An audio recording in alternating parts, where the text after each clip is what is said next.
Allah.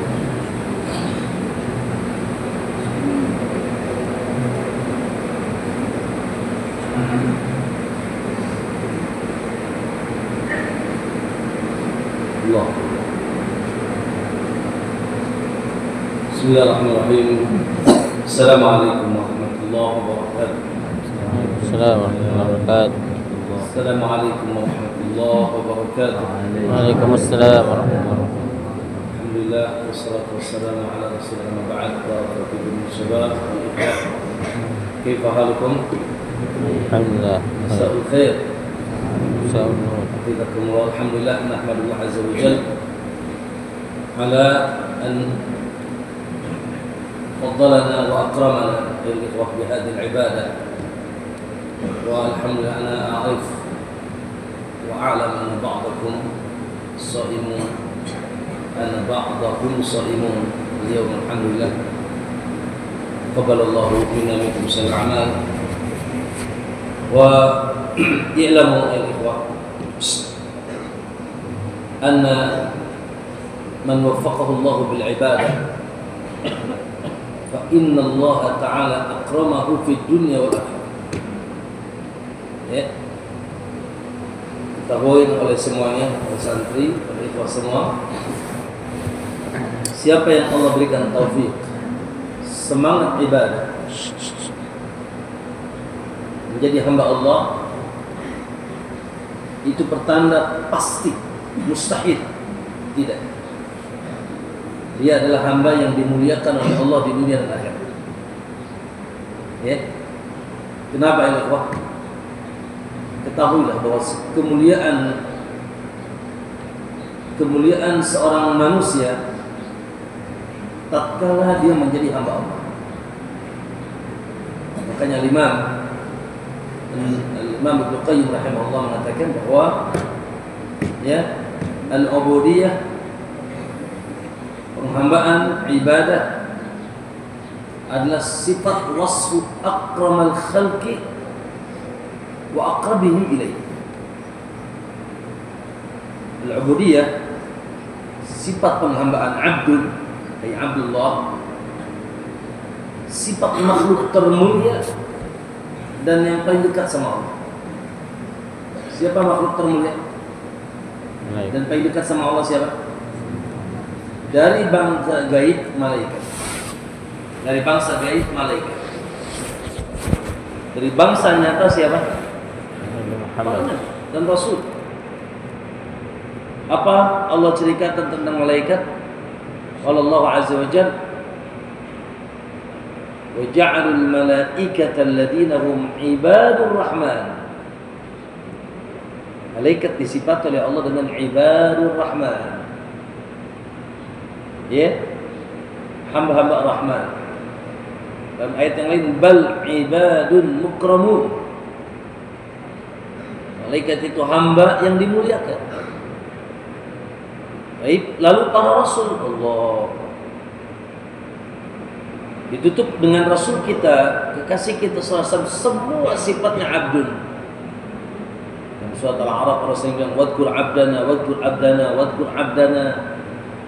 Ceritakanlah tentang hamba kami, hamba kami, hamba kami, Daud, Musa, Isa. Bahkan Nabi kita Muhammad SAW digelari oleh Allah abdun subhanalladzi asra bi'abdi. Bayangkan ketika Isra dan Mi'raj, satu mukjizat yang tidak pernah didapatkan oleh para nabi, mukjizat tertinggi, Allah angkat kalimat abdun sehingga dia melesat nyampe ke Sidratul Muntaha. Ya. Ikhwah, alhamdulillah. Maka bersyukur kepada Allah. Ya, dan kita harus mengejarnya. Dan khususnya yang di pesantren, kita di ma'had, para talabatul ilmi, ketahuilah bahwa ya, tujuan kita menuntut ilmu agar kita menjadi hamba Allah yang sempurna. Berapa minggu yang lalu Ustaz ikut pertemuan dengan para ulama di di Taif. Di situ ada anggota Hayat Kibar Ulama, ada para masyayikh, para doktor. Ya. Kebetulan Ustaz diajak untuk hadir di pertemuan tersebut. Pertemuan di situ para ulama. Masya Allah. Ada satu kalimat yang menyentuh Ustaz, yang keluar dari lisan para ulama di kala itu. Apa kata mereka? Subhanallah. Kata mereka, al-alimu la yusamma aliman hatta ya'mala bi'ilmihi. Wal maqsudu min al-ilmi huwa al-amal wa ta'abbudu lillahi 'azza wa jalla. Wa la yanfa' min al-ilmi illa bil 'amal. Seputar itu mereka mengatakan, seorang alim tidak dikatakan berilmu sampai dia mengamalkan ilmu. Sampai dia mengamalkan ilmu. Kalau dia mengamalkan ilmu, maka dia dikatakan seorang alim. Ya, dengan standar ilmunya masing-masing. Tapi kalau dia tidak mengamalkan ilmunya, maka dia tidak disebut orang alim. Karena tujuan dari menuntut ilmu adalah mengamalkan ilmu. Itu menghambakan diri kepada Allah Subhanahu wa taala. Oleh karena itu, barakallahu fikum ya syabab wal ikhwah. Jangan sampai naudzubillah budaya di pesantren sebelah sana. Pesantren mana Ustaz? Yang enggak tahu. Tapi ini fenomena yang terjadi. Naudzubillah, santri semakin naik kelas bukan semakin tunduk. Semakin tinggi kelasnya bukan semakin suci, bukan semakin menghambakan diri kepada Allah, namun semakin jauh dan semakin sombong. Na'udzubillah. Summa na'udzubillah. La. Sejatinya santri Riyadhus Shalihin, santri yang suci, santri yang saleh, santri yang mengamalkan ilmunya, ya, Masya Allah, mohon maaf. Ustaz dapatkan. Allahu Akbar. Para mahasiswa di Madinah, Allahu Akbar. Allah berkahi mereka. Ya, semakin tinggi fakultas mereka atau mustawa mereka, semakin nampak ketakwaan pada diri mereka. Subhanallah. Dan begitu terus. Semakin semangat untuk, bahkan semakin merasa kurang dari ilmu, semakin haus, karena mereka tahu bahwasanya ilmu itu adalah lautan yang tak bertepi. Ya, maka para ikhwah, para santri, para talabatul ilmi di mana kita cintai, jangan sampai ada budaya alay, budaya sombong, budaya na'udzubillah. Insyaallah tidak ada. Saya berharap di pesantren ini tidak ada. Justru semakin tinggi kelas 2 semakin takwa daripada kelas 1. Dan seterusnya, apalagi kelas 5, apalagi kelas 6. Sekaligus menjadi contoh otentik, contoh nyata dari perjalanan thalabul ilmi di pondok. Masya Allah, kakakku luar biasa, salatnya di saf pertama. Kakakku subhanallah, mereka yang paling pertama hadir ke masjid. Tidak pernah meninggalkan tahajud. Senin Kemis menjadi contoh. Naam, berpuasa, semangatnya menuntut ilmu, Masya Allah. Dan senantiasa membimbing dan mengingatkan kami adik-adiknya. Begitu sejatinya bila ilmu itu berkah, bila itu ilmu itu manfaat, bukan sebaliknya. Ya. Kali ini sekedar mengingatkan agar tidak terjadi di pesantren kita. Semakin tinggi kelasnya semakin goblok. Ini jangan sampai. Semakin tinggi kelasnya semakin sombong, semakin lalai, semakin jauh dari Allah, semakin lunjak ke guru, semakin tebal hukum, tidak lagi berbahasa Arab. Wallahi yang seperti ini sampah. Enggak berkah. Subhanallah, enggak berkah. Lama di pondok tidak semakin saleh. Lama di pondok tidak semakin tunduk, tidak semakin tawadhu, bahkan semakin maksiat kepada Allah, bahkan semakin bangga dengan maksiatnya. Maka ini tidak boleh ada. Malu harus. Malu dengan Allah, malu dengan orang tua, malu dengan guru, ya, dan malu dengan adik-adik kelasnya. Kalau di pondok adanya semakin tinggi, malah semakin jadi cibiran. Ya, lu apa sih? Tidak ada itu di pesantren kita, insya Allah.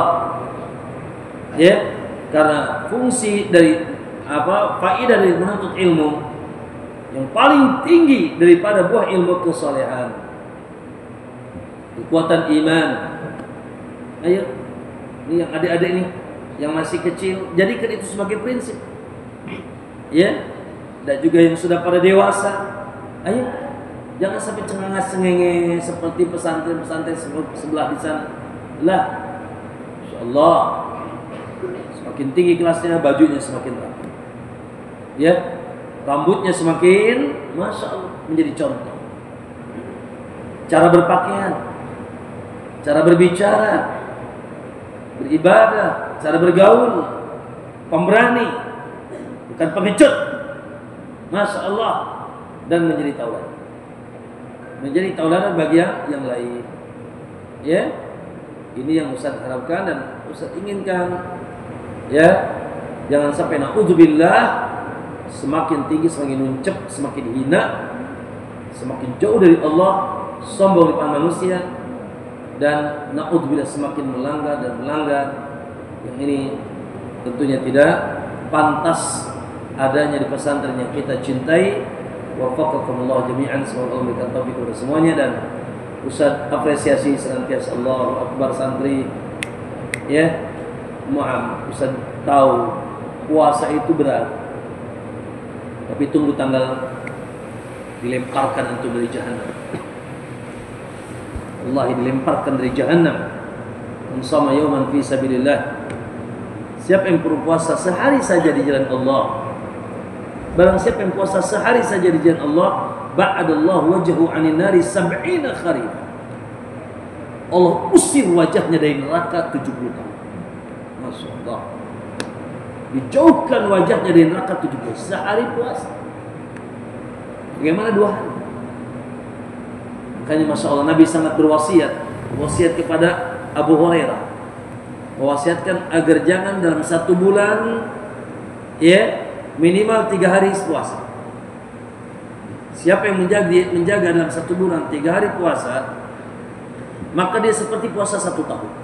Iyalah, 3 hari kali 10 30. Kalau setiap tahun, setiap bulan, ya sudah seperti puasa setahun. Dan yang Ustaz saksikan, masya Allah, bukan 3 hari Senin Kemis. Bahkan kemarin Ustaz ketemu wali santri dari Tangerang, mengabarkan Ustaz ada ibni alhamdulillah yasumu sauma Daud. Masya Allah, lebih hebat lagi, lebih gagah lagi. Afdalus siyam siyamu Daud. Ya, Ustaz ini anak-anak puasa Daud Ustaz. Alhamdulillah, masya Allah. Ya, alhamdulillah. Karena Allah tentunya, karena Allah. Apalagi pemuda-pemuda, masya Allah, untuk menjadi benteng safety dari penyakit syahwat. Solusi Nabi apa? Ya ma'syarasy syabab, hai para pemuda, man istata'a minkum ba'ata falyatazawwaj. Kalau kalian sudah kemampuan, punya kemampuan, maka nikah, segera nikah, jangan lambat-lambat. Apalagi di zaman syahwat seperti ini. Na'udzubillah. Tidak ada yang selamat kecuali dijaga oleh Allah. Fa illam yastati, kalau kalian belum mampu nikah, ya fa'alikum bisyam fa innahu lahu wija. Maka hendaknya kalian banyak puasa, itu menjadi wija, yaitu pengobat, benteng agar kalian bisa tertahan syahwat. Ya, bukan mengumbar syahwat, la, na'udzubillah. Zina, zina tangan, zina mata, zina telinga, zina setiap hari zina. Na'udzubillah. Dan itu yang terjadi tidak sedikit, ya, dari pemuda-pemuda akhir zaman, ya, yang tidak takut sama Allah Subhanahu wa taala. Paham ya?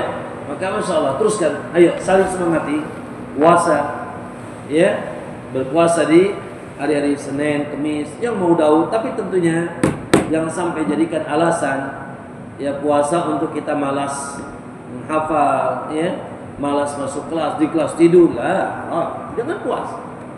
Kalau puasa menjadi alasan antum di halaqah tidur, di kelas molor, lah. Puasanya jadi tidak benar. Karena puasa wajib, puasa sunnah. Nuntut ilmu wajib. Mana Ustaz? Anak segar kalau tidak puasa, enggak usah puasa. Enggak usah. Yang lebih wajib talabul ilmu. Yang lebih wajib talabul ilmu. Kalau harus milih, jangan puasa.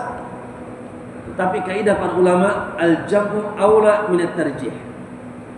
Ya. Mengumpulkan dua perkara hebat itu lebih baik daripada mengambil salah satunya. Namun tentunya sesuai dengan kemampuan. Juga kita tidak hina kamu nggak puasa ya, enggak. Tenang saja. Senin Kamis enggak wajib. Ya, Senin Kamis tidak wajib. Tapi tentunya ya sangat manfaat dan mulia bagi yang dimudahkan oleh Allah Subhanahu wa taala. Barakallahu fikum. Para santri ke sini lihat, ya. Saya ada waktu sedikit. Ikhwan diperhatikan ke sini. Ya. Para ikhwan. Ya, siapa yang tidur ini? Masya Allah, tidur itu. Semangatnya nanti dicabut sama Allah. Naudzubillah. Perhatikan, jangan tidur. Ini bukan apa, perhatikan. Bangunkan teman. Bangun teman. Ustaz bicara apa tadi? Kalau dengar, semoga bisa termotivasi. Ya, gimana tidur? Berarti ini penyakit. Ya. Naudzubillah, penyakit talibul ilmi banyak tidur atau tidur bukan di waktunya, ya. Baik, perhatikan, ya, semuanya ke sini, ya. Ustaz bisa duduk di sini hanya Sabtu, Ahad, Senin, 3 hari sini, pada asar. Sabtu, Ahad, Senin, As-Sabtul Ahad, Senin ana huna. Selasa, Arbi'a, Khamis ana fi Darul Anfal. Ya. Bagi-bagi, kasihan mereka juga dalam murid Ustaz. Ya. Maka manfaatkan setengah jam saja sampai jam 4 kurang lebih. Ya. Dan sisanya bersama Ustaz Aslah insyaallah. Ya, bersama Ustaz Aslah atau asatidz yang lain. Nah, yuk di sisa waktu kita lanjutkan praktek syabab. Perhatikan semuanya. Intabihu ila huna jami'an. Tafadhalu ya syabab. Baik. Allah ya akbar. Baik. Allah diangkat sejajar pundak, irfa ila adwal mankibain au udunain, ila huna au ila, wa al-kaffu ila al-qiblah. Ya, telapak tangannya ke kiblat. Allah tidak dirapat, tidak direnggang, dan Allah mata langsung ke tempat sujud. Allah, ya, selama salat ingat mata ke tempat sujud, kecuali tahiyat awal dan akhir. Ke sini, ke jari. Ya, nah, Allahu akbar. Lihat Ustaz. Lihat. Ustaz masih melihat santri yang naudzubillah. Demi Allah, kalau sudah sampai ilmunya masih meremehkan salat, Allah akan hinakan dia. Allah. Lihat ke sini. Masih melihat yang begini. Nah, haram. Kalau sengaja ngajar, siapa yang ngajarin kamu begini? Rasulullah lah. Rasulullah tidak mengajari kita begini. Begini. Ada dua pilihan saja. Menyimpan imam begini, imam begini. Ya, imam begini, imam begini. Dan dua-duanya bisa dengan cara menyimpan saja atau mengikat. Menyimpan saja atau mengikat. Oke? Dan di atasnya yang sahih jelas nas hadis ala sadrihi, di dadanya. Ustaz pernah tanya Syekh, beliau bermajlis di Masjidil Haram, Syekh yang sering kesini dari Hayat Kibar Ulama. Ya Syekh, aina sahih fi wad'il yad? Qala ala sabr. Mana yang sahih dalam meletakkan tangan? Qala 'ala sadr. Lalu beliau duduk di Masjidil Haram menjelaskan tentang, lalu dia singgung juga ketika di Masjidil Haram. Ya, duduk dalil-dalil tentang yaitu para dari dia yang sahih datang dari Nabi SAW di atas dada seperti ini. Tapi jangan kaku ya, jangan begini ya. Nah, baik. Membaca surat doa kita, membaca Al-Fatihah, menjawab surah. Ikhwan, Ustaz ingin kasih tahu antum, bagaimana salat khusyuk? Teori salat khusyuk yang paling sederhana apa?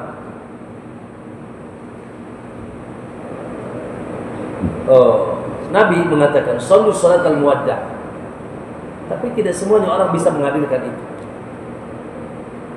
Ya, salatlah kalian seperti orang yang salatul muwaddah, salat terakhir, haji wada'. Saya ingin tanya, kalau ada orang mau dipenggal, mau dipancung, mau dibunuh, lalu dia minta waktu 2 rakaat untuk salat, kira-kira salatnya khusyuk enggak? Khusyuk tidak? Khusyuk tidak? Mau dibunuh, mau dipancung, lalu dia minta izinkan aku salat 2 rakaat. Sebelum aku dipancung, aku ingin menghadap Allah. Salatnya khusyuk tidak? Pasti khusyuk. Kenapa? Karena dia yakin setelah ini mau dipenggal, maka dia isinya taubat, isinya. Maka kata Nabi, sholli salatal muwaddah. Salatlah seperti orang yang ini terakhir salat dia. Dan ini benar. Sekarang ini kita salat apa? Asar. Apakah antum jamin masih ketemu maghrib? Jamin? Antum menjamin diri antum masih hidup di waktu maghrib? Lah. Ya, kematian datang kapan saja, tiba-tiba. Ya, al-maut ya'ti baghtatan. Wala nadri mata ya'ti al-maut. Ij'al ka'anna hadhihi salatukal akhirah. Ya, jadikan salat yang kau lakukan ini salat seperti salat kau terakhir. Kita khusyuk menghadap Allah sehingga setelah ini tidak ada lagi kesempatan kita salat. Baik, itu babnya bab keimanan. Kalau itu bisa dihadirkan, masya Allah. Tapi di sana ada cara mudah sebetulnya, santri, ikhwah, untuk khusyuk. Khusyuk apa sih? Khusyuk itu aqimis salata li dzikri. Tegakkan salat untuk ingat aku. Untuk ingat aku. Coba masing-masing tanya pada dirinya. Ustaz ingin tanya, masing-masing jawab. Tadi lagi salat ingat apa? Masing-masing jawab. Tidak usah nyebutkan apa meraskan sholat. Tadi ketika sholat ingat apa? Oh Allah, yang ini ingat aduh hafalan belum selesai. Yang ini ingat dan seterusnya.